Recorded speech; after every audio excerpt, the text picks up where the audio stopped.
that doggy in the window? Oh, go on. I do hope that dog is for sale. California, California, bus.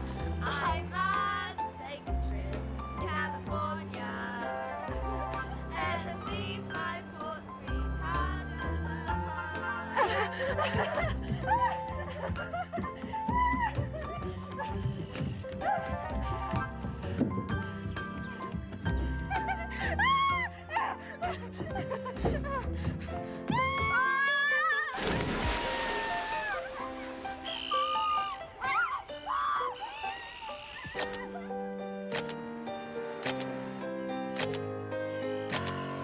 Charles clutches his wounded shoulder as he gallops into the courtyard. Deborah awaits his return in their private boudoir at the very top of the tower.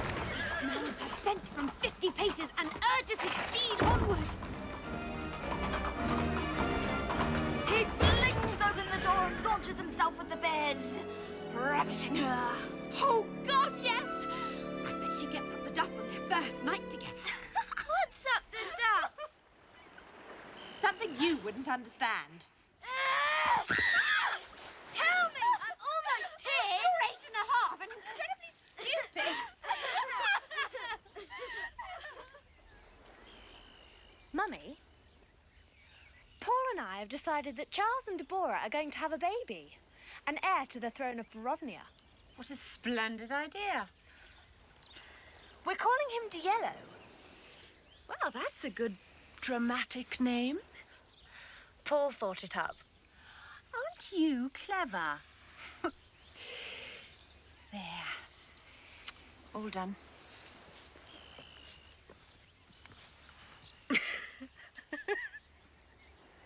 Oh, look at you two. Couple of Barovnian princesses, if ever I saw them. My daughter. And my foster daughter.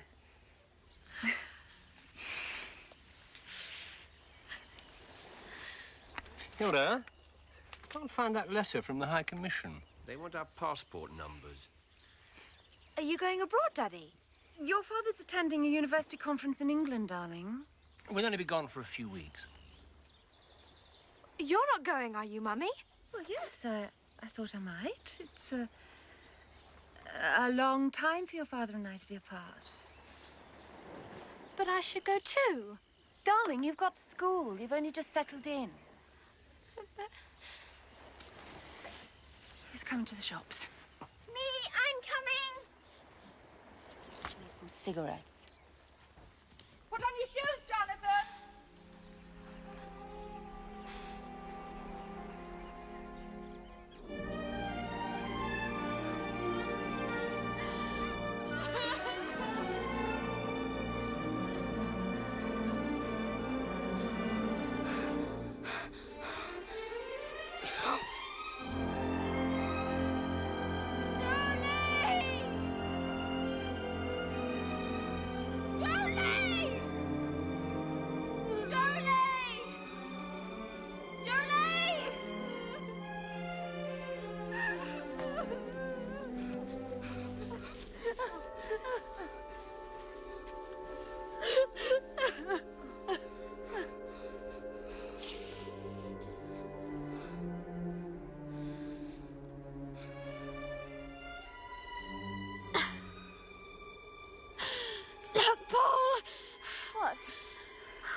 What?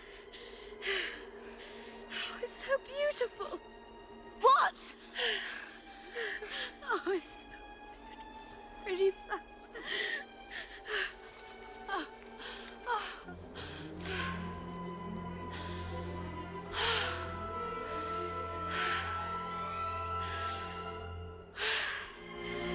Come with me.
Today, Juliet and I discovered the key to the fourth world.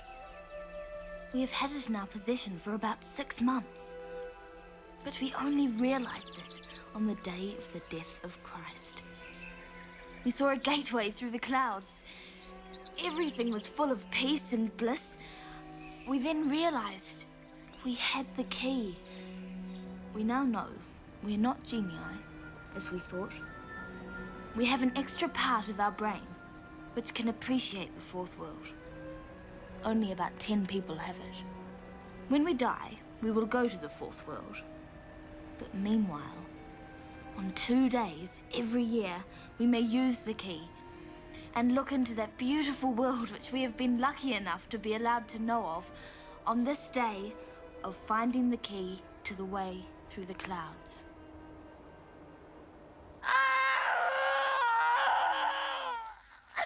Pause!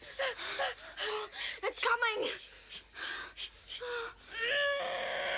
Oh, God!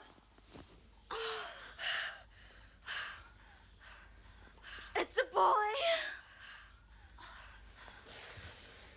Deborah. We have a son and heir. I shall call him Diello. You're such an incredible woman. I couldn't have done it without you, Charles.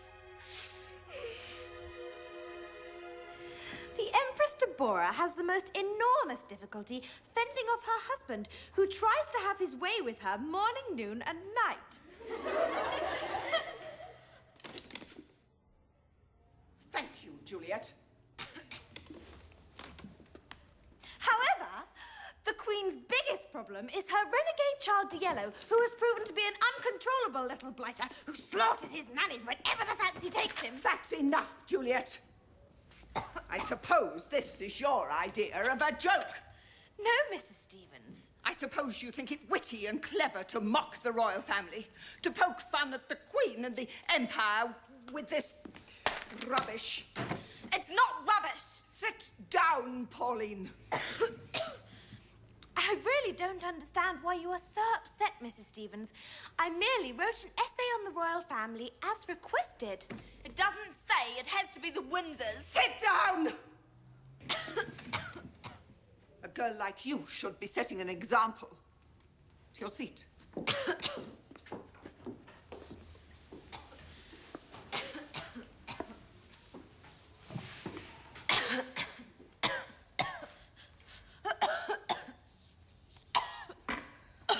Stop it, Juliet!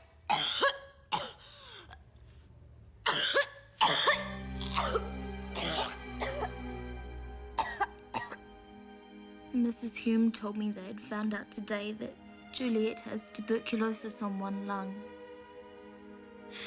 Poor Julieta. I nearly fainted when I heard. I had a terrible job not to cry. I spent a wretched night. It would be wonderful if I could get tuberculosis too. Come on, sit up. I'm not hungry. Oh, Yvonne, you've got to eat. You hardly ate any dinner last night. Now, come on. I'm not having you falling ill. I just want to be on my own for a while.